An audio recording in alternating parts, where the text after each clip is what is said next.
Hey guys, welcome to week 9. This week is a both and week.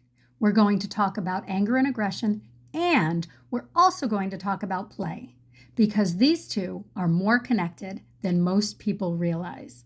If you've been feeling more reactive lately, more impatient, more on edge, I want you to hear this. Nothing is wrong with you. Your nervous system is just giving you data.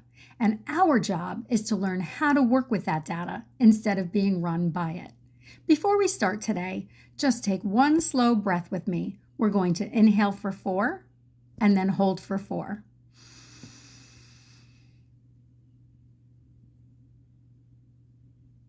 Now we're going to have a longer exhale for 8.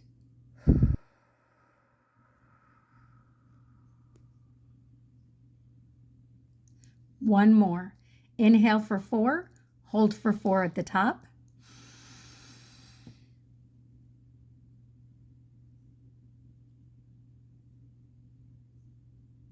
And a longer exhale for 8.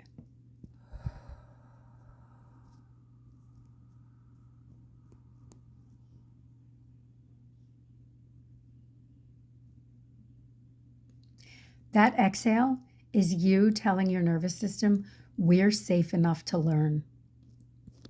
Anger is one of our primal emotions. It's not bad.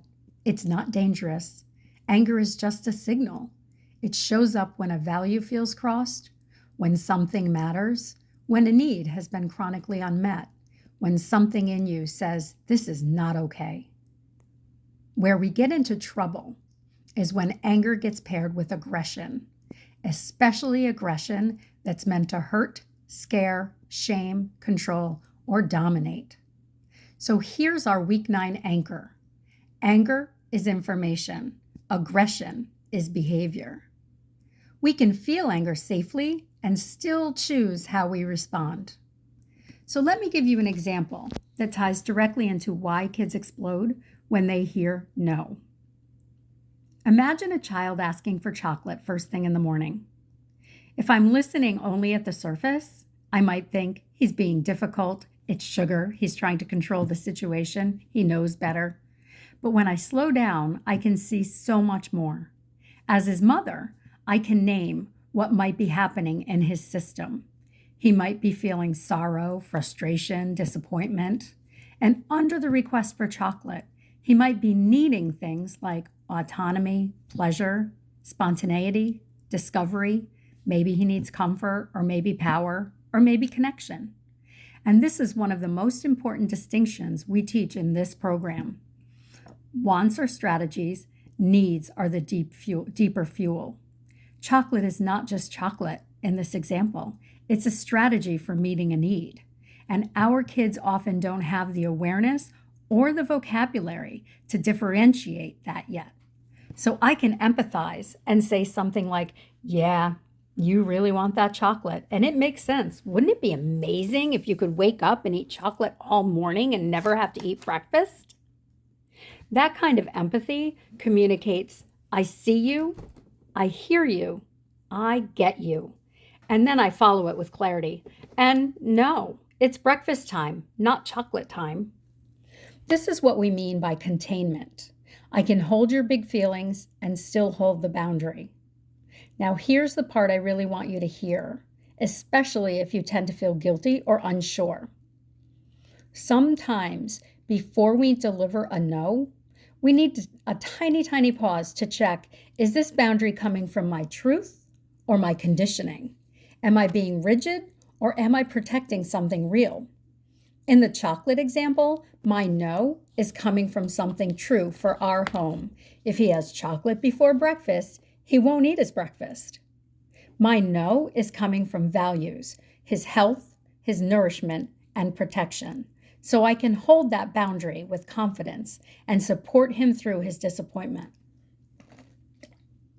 That confidence matters because kids can feel the difference between a boundary coming from your fear and a boundary coming from grounded values. This is also why anger and aggression show up so often around the word no.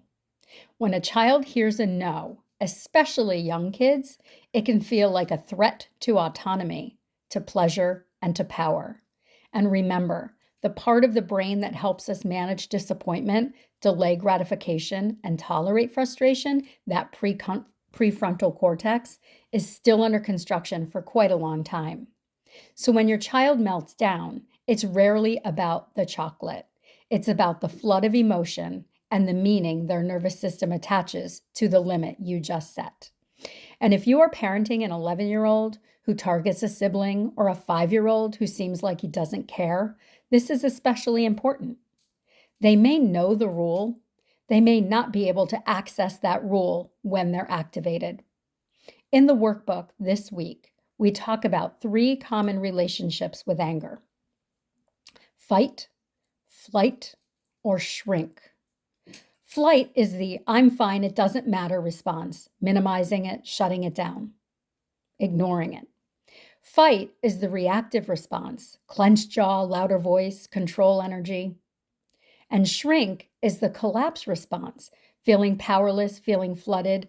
I never get what I want. Your kids have versions of these too. Here's the key. These aren't bad behaviors. They're nervous system strategies. They're ways humans try to survive intense feelings. So what do you do when your child is in anger and aggression? Hitting, yelling, throwing, threatening, saying, "I hate you." First, do not ever take it personally. When a child is dysregulated, their words are like rain on a window pane. It's expression. It's not their truth. Second, anchor into truth. This is a physiological storm. It's what their body is doing. This is not who my child is. This is intense, and it will pass. Third, containment over talking. In the heat of the storm, most kids don't need a speech. They need, "I'm here, you're safe, I will not let you hurt anyone." Then, when they're back in green, we teach. And this is where play comes in. Play is not just fun. Play is how we help nervous systems come back to safety and connection. When the timing is right, we don't use play to dismiss pain. We use play as the return after we've contained, regulated, and repaired. This week, you'll practice 2 things: how to hold boundaries while staying connected, which is the anger work, and 2, how to rebuild connection and cooperation through play. This is the play work.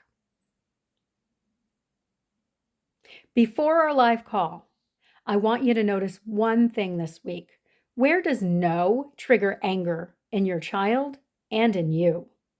And what might the deeper need be underneath that want in the moment? Bring your examples to our call.